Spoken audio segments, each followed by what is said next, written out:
Hey everybody, welcome back to the Freedom Entrepreneur Podcast. I'm your host, Lindsay Sutherland, your partner in business growth and freedom living. Now, before we dive into today's message, let me remind you of the incredible journey we've taken together this week. On Monday, we exposed the lie of saying yes to everything and discovered that clarity of purpose is the filter that keeps you from being pulled in 1,000 directions. On Tuesday, we got brutally honest about business models and how some are secretly keeping you trapped. We learned the 4 keys to designing a model that actually gives you freedom. On Wednesday, we shattered the old advice about niching down by showing you how to niche smarter, not smaller, focusing on solving problems, not boxing yourself in.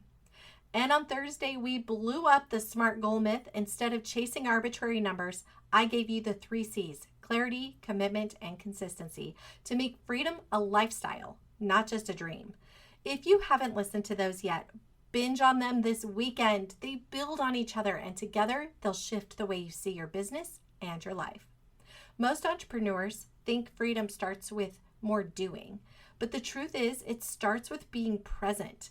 You cannot build a business you love if you're constantly sprinting past the life you're trying to create.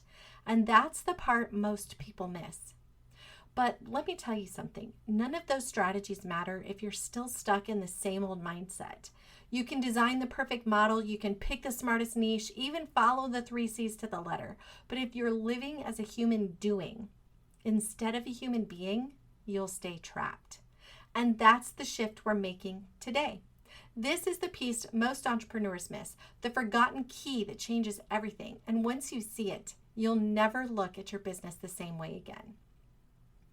Let's make something clear. Busyness isn't the same as productivity.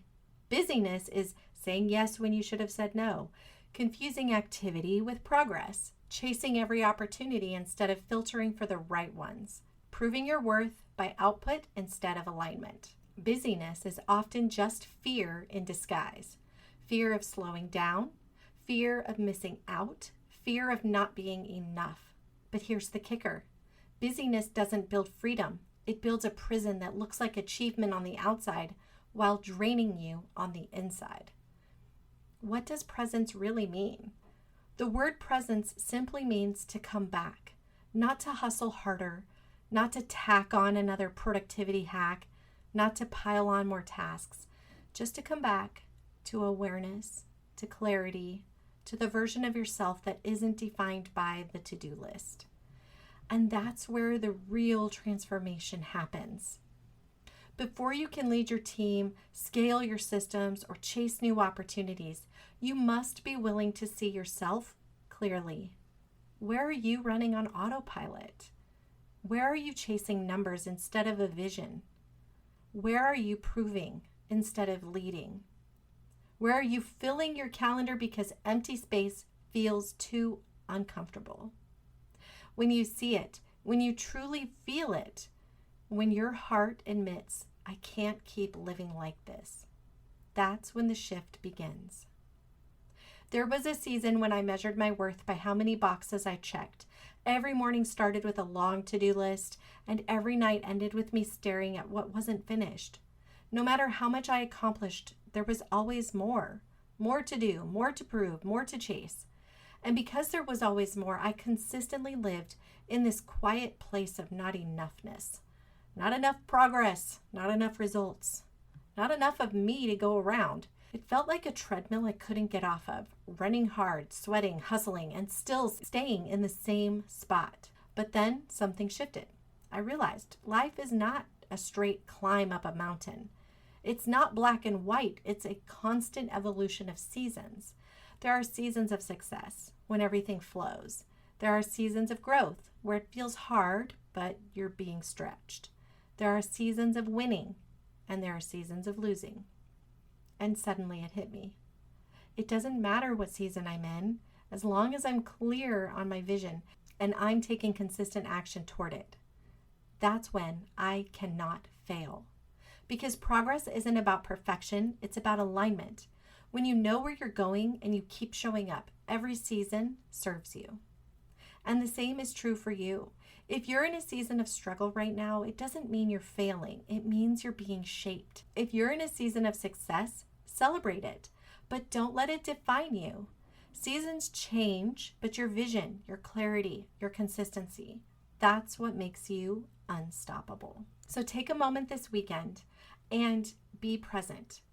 Ask yourself these awareness questions and set yourself up for success next week, and define your success as being consistent, taking action in things that are aligning you with your vision, rather than the definition we've all looked at so many times before, our pocketbook. And truly, if you're ready to stop being a busybody and start being a freedom-driven CEO, then let's talk.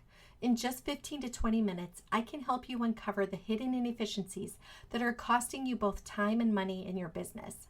Most owners don't realize how much energy they're wasting on repetitive tasks, gaps in processes, and systems that don't actually support growth. During our call, I'll listen closely to how your business is currently running, pinpoint 1 or 2 areas where you may be sabotaging your own scalability, and show you a clear next step to reclaim control. Book that consultation using the link in the description. And if you're ready for a tool that helps you stop doing everything yourself, Biz-in-a-Box CRM is the ultimate all-in-one solution. Imagine managing every part of your business: contacts, follow-ups, calls, texts, bookings, funnels, websites, and even social media scheduling, all from one platform. With built-in AI employee support, it doesn't just organize your business, it helps run it. It's like having a full-time team behind the scenes, so you can finally stop doing and start being. Enjoy your weekend, my friend. Step into being, step away from doing. And I'll see you back here on Monday.